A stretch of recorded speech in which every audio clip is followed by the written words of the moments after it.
There you are. Welcome back to the channel, everyone. This is the most disturbing videos on the internet today. Let's dive in.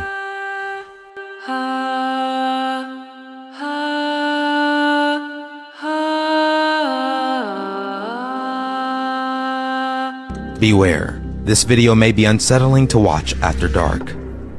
User DJ Skeptics shared an intriguing photograph taken during a visit to Black Star Canyon in Orange County. At first glance, it appears to be an ordinary group photo. However, upon closer inspection, a chilling detail emerges. Oh my goodness, they got a Cabbage Patch baby on the side. Oh my goodness. Lurking in the shadows is what seems to be the apparition of a young boy. As I have covered in my previous reel, Black Star Canyon has long been associated with paranormal activity and ghostly encounters. The area has a dark history, including legends of a fatal crash involving an abandoned school bus that remained on the land for quite some time, contributing to stories of people witnessing shadow figures of children near the crash site. Is this a genuine capture of a spectral entity? A spectral entity. I'm not sure. I'm getting Cabbage Patch overall vibes. Or could there be some sort of explanation for this? Children of the Corn. I never seen that movie, but I guarantee you we're going that route tonight. Share your thoughts in the comment section below. And if you have a ghost pic you want to share, send it to me via message, and it may end up on a reel.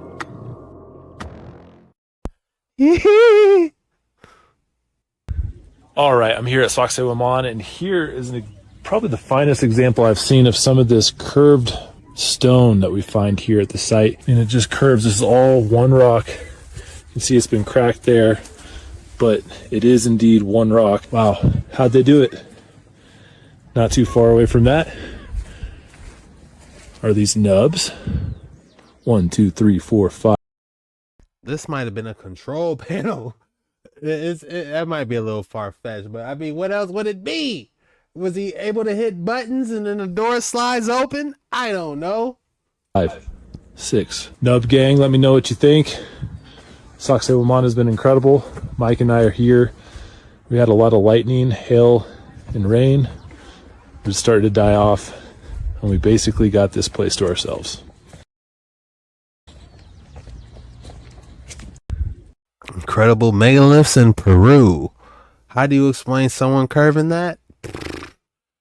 It's almost like they made the rock soft, like they were able to shoot some type of beam and change the molecular structure of the stone, and then they were able to move it like clay is what I'm guessing. Now that's some ancient technology.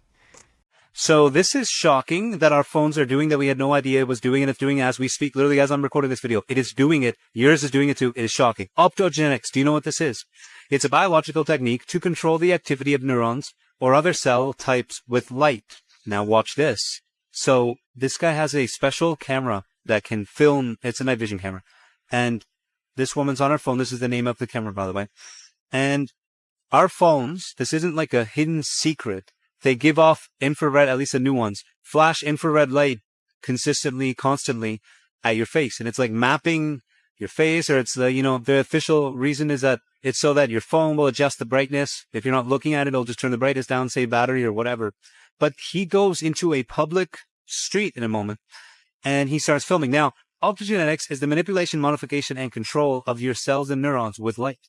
So here's a guy in public, and there you can see the light going off. These flashes of light can turn on and off the function of cells. So this kind of reminds me of They Live, because it's like you don't even know this is going on, that your face is being flashed with this, optogenetically modifying things. And this is happening right now. Is this a form of mind or thought control when you turn on and off the function of cells in your freaking brain because you're looking at a damn phone that's flashing your eyeballs with this? Look, if we go right here, this lady starts walking. And you just see her getting flashed like she is on the red carpet.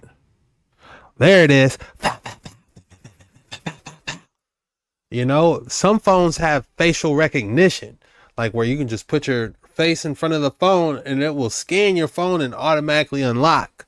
So a lot of phones are automatically doing that every 2 to 3 seconds whenever they see your face. So this technology is getting scary. Keep your head on a straight swivel, bucko. I know. You guys be on it. You guys are in the comments. Man, we didn't get a specimen in the last 2 days. Dang, bucko. Y'all don't miss a beat. If you thought I wasn't going to give you an excellent specimen today, think again. This is desert rose, which are generally comprised of barite, gypsum, sand, etc. Now, unsurprisingly, because the name kind of gives it away, they tend to form in deserts. So I want to draw your attention to this interesting building, the National Museum of Qatar in the city of Doha. Now, this has drawn an enormous amount of inspiration from desert rose, exactly because of Qatar's rich heritage and its connection to the desert. I would call this a petrified rose for real. Like, it looks like it was out of an ancient rose garden and it just got Flash Medusa petrified, doesn't it? Straight out of a garden. What if this is an ancient petrified flower and the molecular structure of the flowers back in the day had more oxygen or something in it to make it end up like this because it was a completely different habitat back in the day? Like I say, 1,000, 2,000 years ago, 3,000 years ago, even, with all the ancient trees popping up, you know, all that different oxygen. There's no telling how the molecular structure of ancient flowers and plants could break down. I'm sure someone's got an explanation for it, but it makes you wonder while looking at this. It looks just like a rose. If I had to name this specimen, I would call this ancient chocolate rose bush. All right, guys, I owe you 2 specimens, so here's the second one.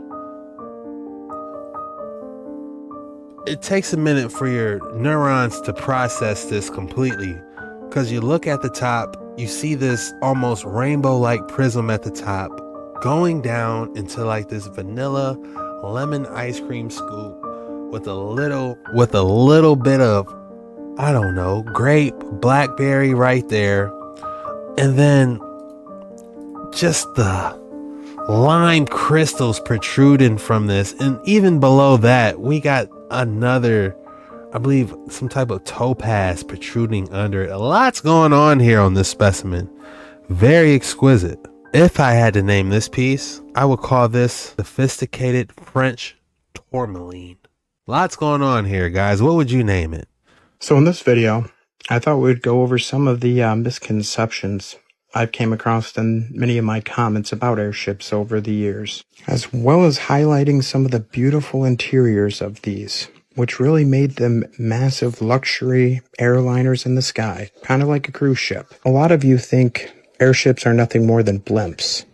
So one of the things that separated the airships from blimps, aside from just the massive size difference, was that these had rigid frames with several bladders full of lighter than air gas, either helium or hydrogen. Well, as you see, the blimp on the left is a non-rigid frame, much smaller. Only a few people can ride in the gondola. And here's a picture really kind of showing the size difference between a blimp and an airship. Not only the size though, but that rigid frame added a level of protection. As you can see here, this airship was damaged and several of those inflated bladders were compromised. However, it still allowed for the airship to stay afloat to safely unload the passengers. And you can see here's another cross-section of the luxury liner of the R100. All the cabins, ballrooms, full-size kitchens, promenades. Can you imagine, instead of going to Las Vegas or a cruise ship, you're getting on an airship? Better yet, a cruise ship? Scratch that. We're getting on an airship and you're just soaring the skies. You get on the deck, you look down, you just see that might be a little scary, I'm not gonna lie. You see the clouds and stuff, the horizon over the clouds, the sun going down or further away, however you want to spin it. It's crazy. I would love to go on a luxury airship ride. And then you end up in China in what, a week? Observation decks were on the lower frame of that rigid structure. You can see the interior layout of the Hindenburg here. And the interiors were beautiful and spacious. Beautiful 2-story lounges, dining rooms with one heck of a view. One of my favorite shots of the interiors of these airships, though, has to be this map in the stateroom of the Hindenburg. Just take a look at all that extra water in South America, North America, and Africa, looking like a completely different map than we know today. Look how massive Africa is. Like, I feel like a lot of maps don't do Africa justice because it's like really 3 times the size of what people show us. And you can see some even had a top floor exterior observation deck. What a view that must have been. And you had elevators to take you to the top and bottom floor, as you see here. And these mooring stations could be erected anywhere, making even the most remote areas possible by airship. And that's what I believe the original intention of places like the Eiffel Tower and the Empire State Building were used for. And even though the Empire State Building still has that mooring station today, they say it was never used, that it was far too dangerous and windy.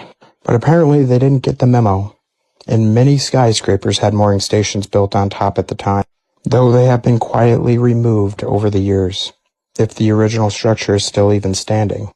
Airships have always been one of my favorite fascinations of the old world. And like this painting from the 1850s here in New York, I believe they had a lot longer of a history than we've been told. Question everything, friends. Until next time. What's this, in the 1500s they had airships?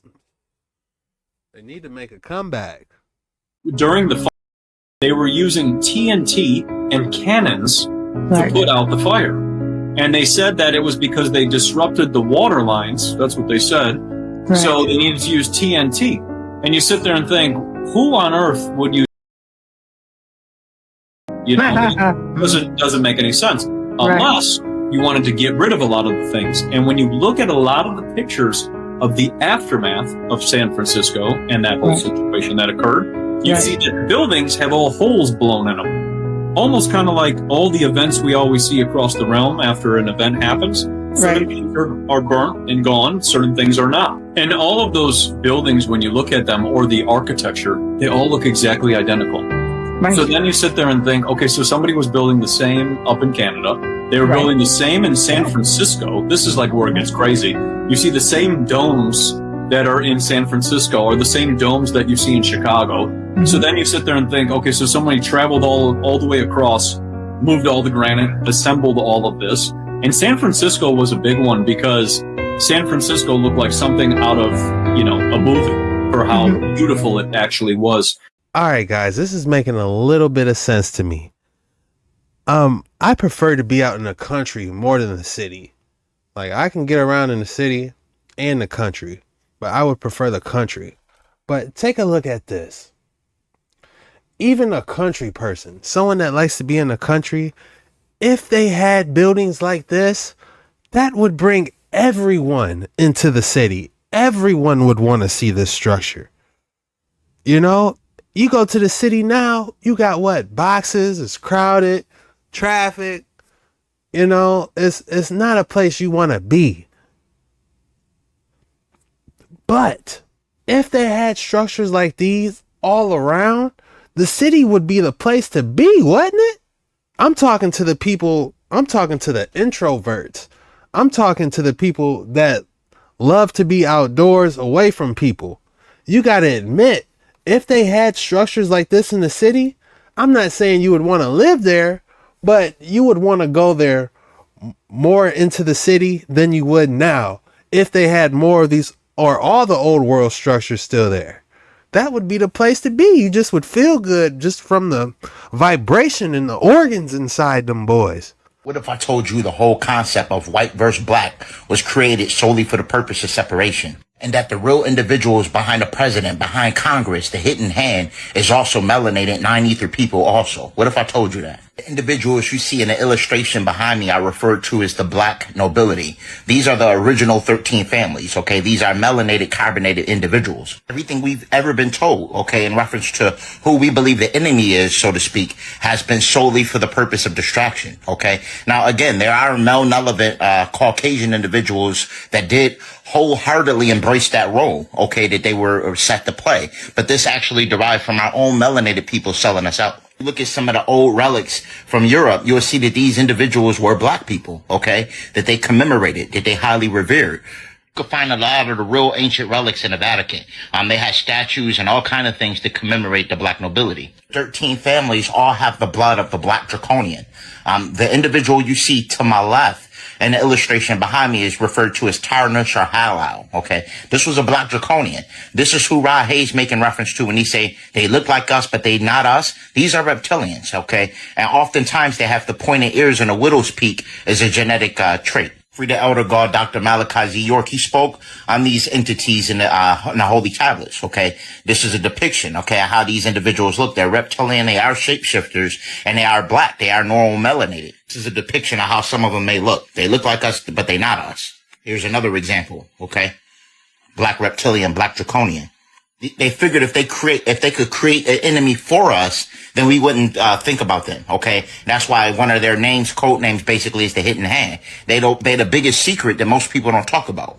Tarnush is the son of Marduk. Okay, Tarnush wanted some form of cosmic dominion, and when his grandfather Anu didn't grant that his request, he just completely went disagreeable. And there were others that carried that same ideology. They basically wanted dominion and wanted to have some sort of power, and they wanted to cause chaos and wreak havoc because of that.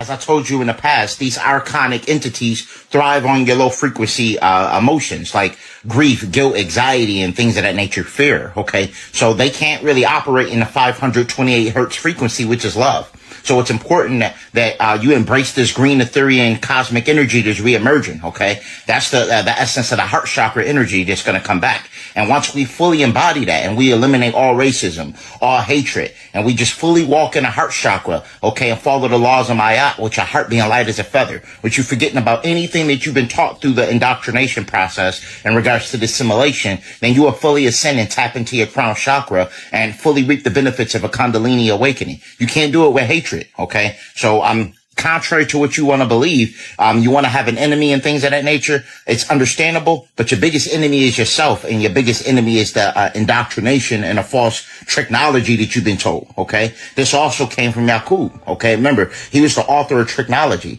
and a lot of this illustration that we still following stems from that. If you follow in a concept of hatred or anything along the lines of that, then you are actually going off the teachings and the ideologies of technology, which were orchestrated by Yaqub, the scientist. All right. This is some of the doctrines that he came up with on the island of Patmos. OK, Yaqub actually was the one that orchestrated and came up with the enemy for us to have some form of adversities with. OK, look at these brothers' dome piece. If they're not going to be telepathic, I don't know who is.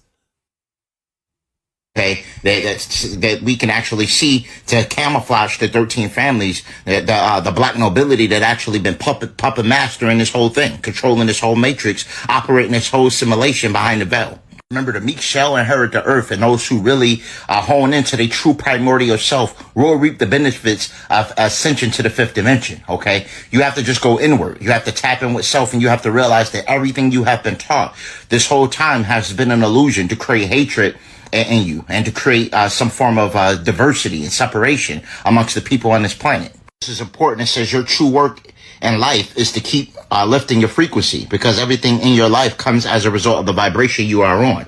So if you want a vibration of hatred, you want a vibration of revenge and things of that nature, you're going to completely go through what's called the infinity cycle, where you're going to completely do incarnations over and over and over again. The trick to breaking out of this matrix is actually going into the heart chakra, so you can then go to the higher dimensional planes of existence, because unfortunately these lower realms, you get stuck in the lower realms and the lower ethers if you stay in those frequencies. Peace, love, and light to everyone. They turn us against each other to distract us from turning against them. Is it possible for us to use the 5G networks to reconnect Earth's natural harmonic resonance grid? Toastmaster 5G was designed as part of the false light control grid. using destructive waveforms to disrupt human and planetary energy fields. But could it be reversed and used to restore Earth's natural harmonic resonance? Let's break it down. C1. How 5G and modern EMF networks disrupt Earth's natural resonance destructive waveforms versus natural frequencies. Earth's Schumann resonance vibrates at 7.83 hertz, which aligns with human brainwaves and natural bioenergetics. DAF 5G operates in the gigahertz range, millions of hertz, disrupting the bioelectric field and creating energetic interference. These artificial frequencies break coherence, causing disharmony in biological and planetary systems. The AI-controlled frequency prison 5G is not just about communication. It's an electromagnetic grid designed to control perception and behavior. It can manipulate consciousness by altering brainwave activity, weakening natural intuition, and biofield integrity. The goal is total synchronization of human thought, aligning it with artificial intelligence rather than organic intelligence. 5G is a weaponized frequency system, but it is still just frequency, meaning it can be overridden, repurposed, or neutralized. Day 2. Is it possible to hack 5G and restore natural harmonic resonance? Reversing harmful frequencies into healing resonance. Just as cymatics, sound waves, shape reality, frequency can be used for healing rather than harm. If 5G transmitters were programmed to emit harmonic frequencies, e.g. 432 Hz, 528 Hz Schumann resonance, they could amplify natural energy grids rather than disrupt them. Scalar wave technology and Tesla-based longitudinal waves could override destructive EMFs with constructive harmonics. Methods to redirect the 5G grid toward healing EMF shielding and signal transformation.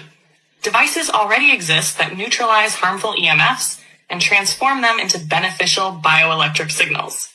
Torsion field generators. These can reprogram space-time energy fields, shifting the frequency output of towers. Localized frequency injection. If enough people create and sustain high-frequency harmonic fields using sound, structured water, and bioresonance tech, it could create a disruptive interference pattern that blocks negative EMF effects. Furthest, if the system can be programmed for destruction, it can also be programmed for harmony. The question is, who controls the code? 3. How to start reclaiming the energy grid. Step 1. Personal and local frequency mastery. Use solfeggio frequencies 432 Hz, 528 Hz to counteract chaotic waveforms. Organite, structured water, and crystal grids can stabilize local environments. Meditation and Wow, what an interesting idea. Trying to make the 5G towers emit a resonance that would be beneficial to humans. Fascinating. Take a look at this very bright light orb coming from the other side of this field. This was captured on somebody's farm. I believe this happened somewhere in like South America. But if you look, you see a very, very bright light. Now, if you take a look at this light, imagine trying to recreate something like this. This light is so powerful that it would be really hard to do. Let's think of... When he paused it briefly, where are we at? 27 seconds? I'm going to try to stop it where it was. If you looked at it briefly for a second, it showed 3 lights. I can't catch it. But if you look carefully, it looked like it was 3 smaller lights. And it's just so far away, it looks like one giant, large light. Let's think of what type of purpose would such a bright light be used for, and who's creating it. I can't think of any one thing, not one light that we have that would light up this bright. This to me seems like something, I don't know, extraterrestrial or some technology that we're not familiar with. What out there can you think of that would create this much light? Is this something extraterrestrial? I would be interested in the aerial view and seeing what exactly was there. Like if a crop circle popped up after that thing left, 100% extraterrestrial. That's all we have for today's video. The code word is Wednesday Motion. Drop Wednesday Motion in the comments below. That lets me know you're a real one. You made it all the way through the video. And I just want to say thank you. In a couple hours, head over to Jet Ski Chuck because I'm doubling up on you today. You don't want to miss all the action over there. This was the most disturbing videos on the internet today. See you later.